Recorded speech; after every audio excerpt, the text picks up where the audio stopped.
Hello, magandang araw sa atin lahat, no? Ito, kilala ko to yung taga-iglesia to Nagpapakalat na naman ng fake news ng mga taga-iglesia, no? Masyado kayong mga nganga. Masyado kayong, ay nako. Kala nyo, mga ano kayo, galit kayo sa magnanakaw, kuno. Ba't di kayo magalit kay Sarah, mga hayop? Yung mga taga-iglesia na to Hindi ko alam kung anong itatawag sa inyo. Kulto ba o kulta o tigasunod ng demonyo.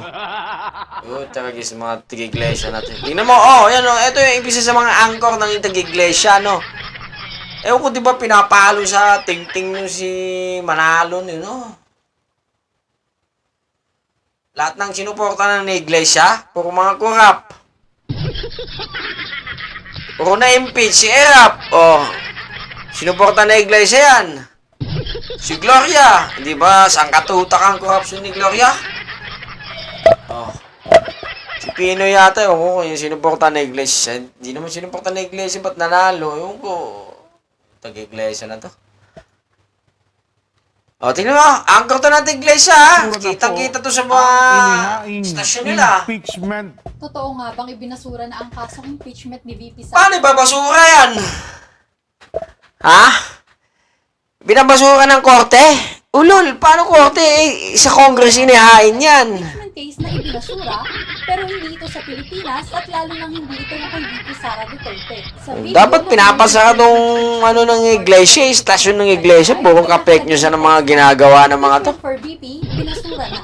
At sa caption naman ay impeachment for Vice President Sara Duterte, binasura na. Sabi naman ng nagsasalita sa video ay binasura na raw sa isang korte ang inihaing impeachment case, pero wala siyang binanggit na pangalan o lugar kung saan. Misleading ang video na ito. Ibig sabihin ay gumamit ito ng totoong video sa maling pamamaraan. Ang actual na video ay galing sa programa ng Net25. Net25, SME na Putay na. Net25, iglesia ng, stasyon ng iglesia yan. Tangin na ito mga taga-iglesia.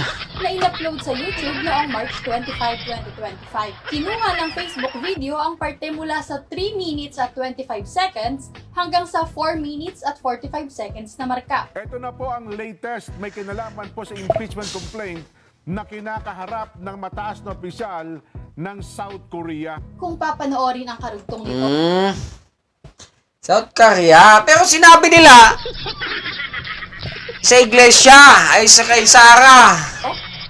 Simula sa 6 minutes at 58 seconds na marka, binanggit ang balita tungkol sa pagbasura ng Constitutional Court ng impeachment laban sa Prime Minister ng South Korea na si Han Duck-soo bilang acting president. Sa kaso naman ni VP Sara, mayroong mga petisyon na inihain sa Korte Suprema na kini-question ang legalidad sa pag-impeach sa kanya at nananawagan na ibasura ito. Ngunit, wala pang desisyon ang korte tungkol dito. Tandaan na in-impeach si VP Sara ng House of Representatives noong February 5, 2025. Inaakusa siya ng betrayal of public trust.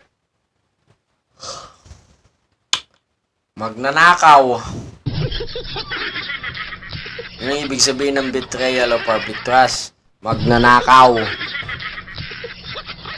Nanakaw sa pera ng bayan.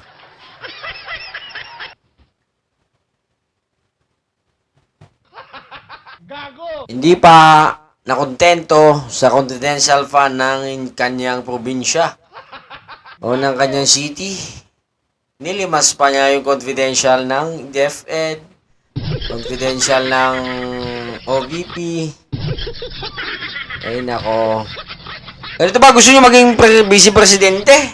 O presidente? Hindi, limasin na yung budget. Tangina.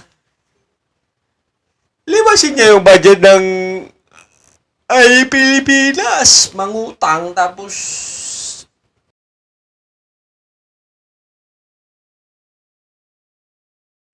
tayo naman magbabayad noon mga guys na mga potorugis.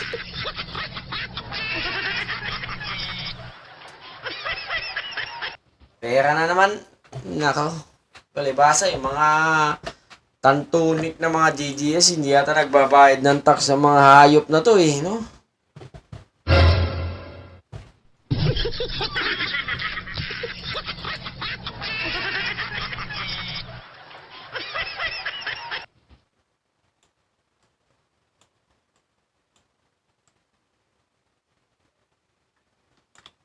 But anyway, here's the video na inyong natunghayan.